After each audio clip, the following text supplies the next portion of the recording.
ക്രിസ്തുവേശുവിൻ്റെ പരിശുദ്ധ നാമത്തിന് മഹത്വം ഉണ്ടാകട്ടെ. ദൈവഭക്തൻ ആത്മീയ ജീവിതത്തിൽ മുൻപോട്ട് പോകുമ്പോൾ അവന് നേരിടുന്ന ആത്മീയ രോഗങ്ങളെക്കുറിച്ചാണ് ദൈവത്തിൻ്റെ വചനത്തിൽ നിന്ന് നമ്മൾ ഗ്രഹിച്ചുകൊണ്ടിരിക്കുന്നത്. ഭൗതിക ജീവിതത്തിൽ ഒരു മനുഷ്യർക്ക് എങ്ങനെ രോഗങ്ങൾ ഉണ്ടാകുന്നുവോ അതേപോലെ തന്നെ ആത്മീയ ജീവിതത്തിൽ വന്നാലും രോഗങ്ങളും മരണങ്ങളും വീഴ്ചകളും എല്ലാം ഉണ്ടാകാം.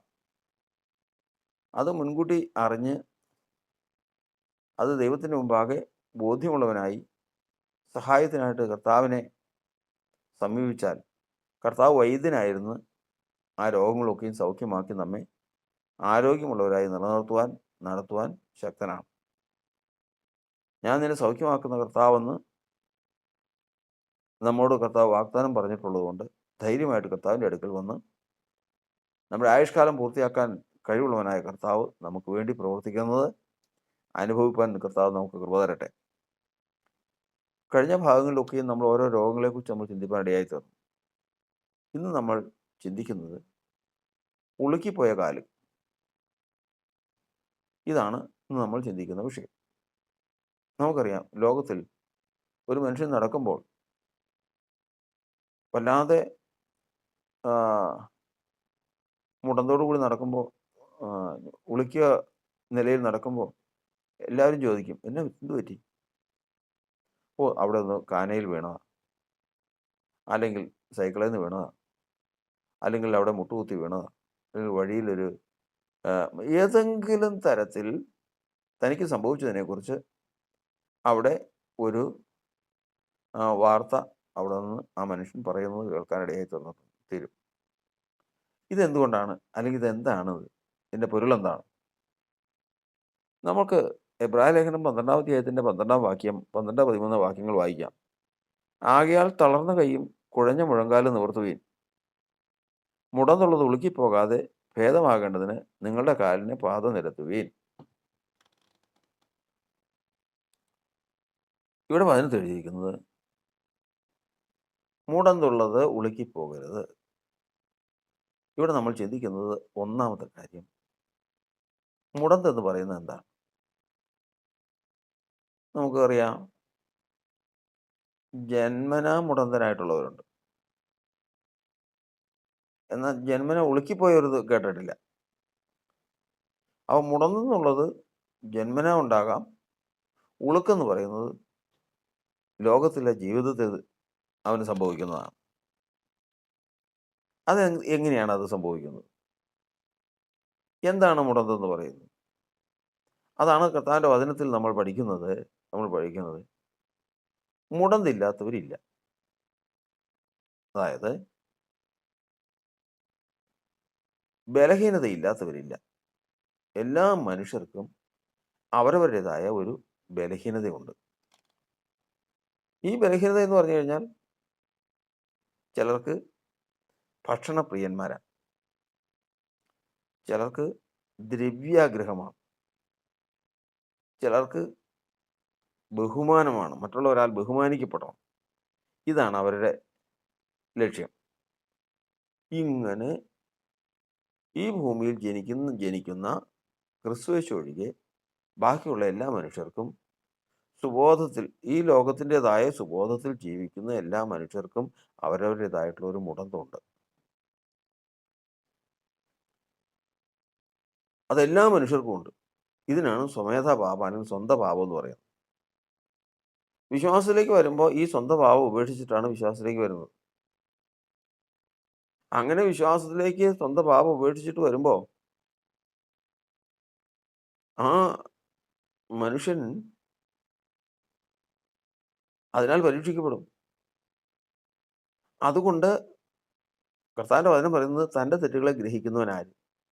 ഏറ്റവും ആദ്യമേ തന്നെ വിശ്വാസ ജീവിതത്തിൽ വരുന്നവൻ തൻ്റെ ബലഹീനത, തൻ്റെ കുറ്റം, തൻ്റെ കുറവ് എന്താണെന്നുള്ളത് മനസ്സിലാക്കിയിരിക്കണം. അവിടെ വചനത്തിൽ എഴുതിയിരിക്കുന്നത്, മുടന്തുള്ളത് ഉളുക്കിപ്പോകാതിരിക്കേണ്ടതിന് നിങ്ങളുടെ കാലിന് പാത നിരത്തുവിൻ. അല്ലാത്തടത്ത് പോകരുത്. തൻ്റെ കാലിന് മുടന്തുണ്ടെങ്കിൽ കുണ്ടും കുഴിയുമുള്ള റോട്ടിക്കളെ പോകരുത്. ഇത് ഗ്രഹിക്കാത്തതാണ് അനേകരുടെ വീഴ്ചയ്ക്കും താഴ്ചയ്ക്കും തകർച്ചയ്ക്കും കാരണം. ശൗൽ രാജാവിനൊരു മുടന്തുണ്ട്. എന്താണ് മുടന്ത്? എല്ലാവരും മനുഷ്യരാലുള്ള മാനം അത് കഴിഞ്ഞിട്ടേ അവന് ദൈവത്താലുള്ള മാനമുള്ളൂ. എല്ലാവരിനേക്കാളും വലുതാണ് അവന് മനുഷ്യരാലുള്ള മാനം.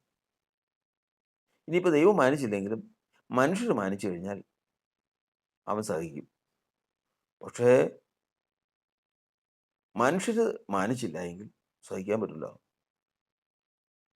അപ്പോൾ അങ്ങനെയുള്ളപ്പോൾ ഏറ്റവും ആദ്യമേ തന്നെ കർത്താവ് അഭിഷേകം ചെയ്ത് വിളിച്ചു കൊണ്ടുവന്നപ്പോൾ ഏറ്റവും ആദ്യം ഇരുന്ന് കർത്താവിൻ്റെ വചനം പറഞ്ഞു, നീ ആദ്യമേ നിന്റെ തെറ്റ് മനസ്സിലാക്കും, നിന്റെ മുടന്തെന്താന്ന് മനസ്സിലാക്കും. കാരണം അതിൽ പരീക്ഷിക്കപ്പെടും. ശത്രുവിന് ശരിക്കറിയാം, ശരിക്കറിയാം നിന്റെ ബലഹീനത എന്താന്ന്. അതിലാ പിടിക്കുള്ളൂ. പക്ഷെ അത് ചിന്തിച്ചില്ല. തന്നെ മുടന്തെന്താന്ന് ചിന്തിച്ചില്ല. അതനുസരിച്ച് ജീവിതവും ക്രമീകരിച്ചില്ല. പാത അനുസരിച്ച് നിരപ്പാക്കിയില്ല. എന്ത് സംഭവിച്ചു? ഉളുക്കിപ്പോയി, വീഴ്ച വന്നു, നശിച്ചുപോയി. അതായത് നിന്നെ വിളിച്ചത് എന്തിനാണെന്നറിയാമോ?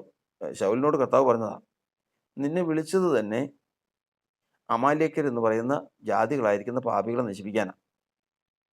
നിന്നെ വിളിച്ചത് തന്നെ അതിനാ. അതുകൊണ്ട് നീ എന്ത് ചെയ്യണം? ജനവുമായിട്ട് പോയി യുദ്ധത്തിന് ആയുധങ്ങളുമായിട്ട് പോയി യുദ്ധം ചെയ്ത് അമാലേക്കർ എന്ന് പറഞ്ഞ പാപികളെ ഈ ലോകത്ത് നിന്ന് നീക്കിക്കളയണം. അവർക്കുള്ള ഒന്നും എടുക്കരുത്. സകലതിനെയും, കന്നുകാലികൾ, അങ്ങനെയുള്ള എല്ലാത്തിനെയും ഉന്മൂലനം ചെയ്യണം, വെച്ചേക്കരുതൊന്നിനെ. ശൗലത് കേട്ട് യുദ്ധത്തിന് പുറപ്പെട്ട് പോയി. യുദ്ധത്തിന് പുറപ്പെട്ട് പോകുമ്പോൾ നമ്മൾ ഓർക്കേണ്ട, ആദ്യം പറഞ്ഞല്ലോ, തൻ്റെ തെറ്റുകളെ ഗ്രഹിക്കുന്നവനായിരുന്നു. തനിക്കൊരു മുടന്തുണ്ടെന്നുള്ളത് ആ സമയത്ത് ഓർത്തുകൊള്ളണം. അതുകൊണ്ടാണ് അപ്പോസ്തലനായ പൗലോസ് റോമാലേഖനം 7-ാം അധ്യായത്തിൽ പറഞ്ഞിരിക്കുന്നത്, നന്മ ചെയ്യാൻ ആഗ്രഹിക്കുന്ന ഞാൻ തിന്മ എൻ്റെ പക്കലുണ്ട് എന്നുള്ളൊരു പ്രമാണം കാണും. എല്ലാ മനുഷ്യരും കണ്ടോളണം, എത്ര നന്മ ചെയ്യാനാണ് പോകുന്നതെങ്കിലും ഓർത്തുകൊള്ളണം, എൻ്റെ പക്കൽ ഒരു തിന്മയുണ്ട്. ഏത് സമയത്ത് അത് ഫലം കായ്ക്കും അതിനുവേണ്ടി നോക്കിയിരിക്കുകയാണ്. ആ തിന്മ ഫലം കായ്ക്കാതിരിക്കണമെങ്കിൽ ഞാൻ അതുപോലെ അതിനെ ശ്രദ്ധിച്ച് എൻ്റെ വഴി അതുപോലെ സൂക്ഷിക്കണം. അതൊന്നും സംഭവിച്ചില്ല. നേരെ അങ്ങ് പോയി. അവിടെ ചെന്ന് യുദ്ധത്തിൽ സകലതിനെയും സംഹരിച്ചു. അമാലേക്കരെ തോൽപ്പിച്ചു, സംഹരിച്ചു. ഇതെല്ലാം കഴിഞ്ഞ് മൃഗങ്ങളെ ഒന്നൊന്നായിട്ട് സംഹരിക്കുന്ന സമയത്ത് ജനമെല്ലാം കൂടെ പറഞ്ഞു, എന്തായി കാണിക്കുന്നത്? ഈ മൃഗങ്ങളെ മുഴുവൻ നശിപ്പിക്കുന്ന കാര്യം എന്താ? നല്ല ലക്ഷണമൊത്തെ കാളയും പശുവും കിടാവും ആടും മാടുകൾ, ഇങ്ങനെയുള്ള എന്ത് ഒന്നോ രണ്ടോ അല്ല, വലിയ ജാതിയാണ്, ബഹുസമ്പത്തായിരിക്കുന്നത്. നമുക്കത് കൊണ്ടുപോയി നമുക്ക് വീട്ടിൽ കൊണ്ടുപോകും വേണ്ട, സ്വകാര്യമായിട്ട് നമുക്ക് എടുക്കാനല്ല, നമുക്ക് കൊണ്ടുപോയി കർത്താവിന് യാഗം കഴിക്കാം. അപ്പോൾ ദൈവത്തിന് പ്രസാദമാവുമല്ലോ. കർത്താവ് കൊടുത്തേക്കാം, നമുക്ക് വേണ്ടിയിട്ടല്ല. ശൗലിന് ശരിക്കും പറഞ്ഞു കഴിഞ്ഞാൽ അതങ്ങനെ പൂർണ്ണ സമ്മതമാണെന്നൊന്നും അല്ല നമ്മൾ പഠിക്കുന്നത്. അത് പിന്നീട് അവൻ്റെ വാക്കുകളിൽ നിന്ന് നമുക്ക് മനസ്സിലാക്കാം. ജനം പറഞ്ഞു അത് മതി. കർത്താവ് പറഞ്ഞു സകലതിനും നശിപ്പിച്ച് കളയണമെന്ന് പറഞ്ഞു. ജനം പറഞ്ഞു ഇത് മതി, മുഴുവൻ എല്ലാത്തിനും നശിപ്പിച്ച് കളയണ്ട, കൊണ്ടുപോയി നമുക്ക് യാഗം കഴിക്കാം. ജനത്തെ അനുസരിച്ച് തിരിച്ചു വന്ന്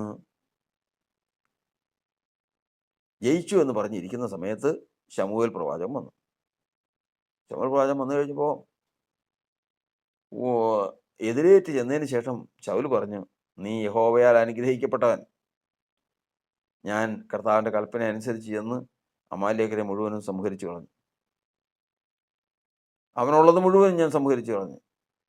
അപ്പോൾ ശമൂവേൽ ചോദിച്ചു, നീ എല്ലാത്തിനെയും സംഹരിച്ചോ? ആ. അപ്പോൾ പിന്നെ എൻ്റെ ചെവിയിൽ ഈ കാളയുടെ മുക്കുറയും മൃഗങ്ങളുടെ നിലവിളിയൊക്കെ വരുന്നുണ്ടല്ലോ, അതെവിടുന്നാ? അത് ഈ മൃഗസമ്പത്തെല്ലാം കിട്ടിക്കഴിഞ്ഞപ്പോൾ അതിനകത്ത് ഉത്തമമായതിനെ, കുറെ ശ്രേഷ്ഠമായതിനെ കൊണ്ടുപോയി കർത്താവിന് യാഗം കഴിക്കാമെന്ന് ജനം എല്ലാവരും കൂടെ പറഞ്ഞു കഴിഞ്ഞപ്പോൾ ഞാനത് അതിന് കൊണ്ടുവന്നു. കർത്താവിന്റെ ദാസൻ പറഞ്ഞു, ഇതാ ദൈവത്തിന്റെ കൽപ്പന അനുസരിക്കുന്നത് പോലെ യാഗങ്ങൾ ദൈവം പ്രസാദിക്കൂ.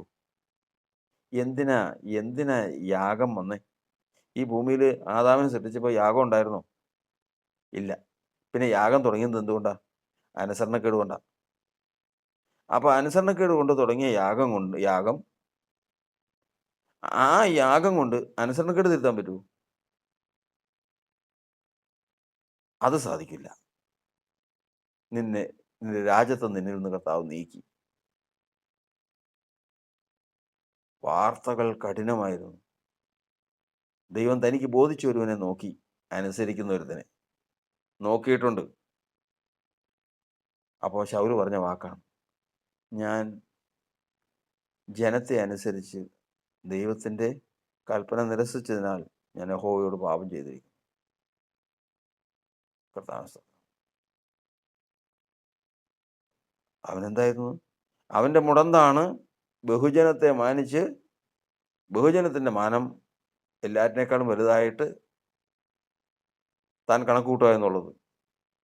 ഇവിടെ അത് ഒളുക്കിപ്പോയി. ദൈവത്താളുടെ മാനത്തേക്കാൾ, ദൈവത്തിന്റെ വചനത്തെ അനുസരിക്കുന്നതിനേക്കാൾ, ദൈവത്തിന്റെ കൽപ്പന അനുസരിക്കുന്നതിനേക്കാൾ മനുഷ്യന്റെ കൽപ്പന അനുസരിച്ച് അവന്റെ മുടന്ത് ഉളുക്കിപ്പോയി. വചനം പറയുന്നത്, ഇങ്ങനെ ഏതെങ്കിലും ഒരു മുടന്തില്ലാത്ത ഒരു മനുഷ്യനും ലോകത്തില്ല. എന്നാൽ അവൻ അറിയേണ്ടത് തൻ്റെ മുടന്ത് എന്താണെന്ന് മനസ്സിലാക്കി അത് ഉളുക്കിപ്പോകാതെ വണ്ണം പാതയെ നിരപ്പാക്കി തന്നെത്താൻ സൂക്ഷിക്കുന്നവൻ, ദൈവത്തിൻ്റെ വചനം പറയുന്നത്, ഈ അപകടത്തിൽപ്പെടാതെ വണ്ണം ദൈവം അവനെ സൂക്ഷിക്കും.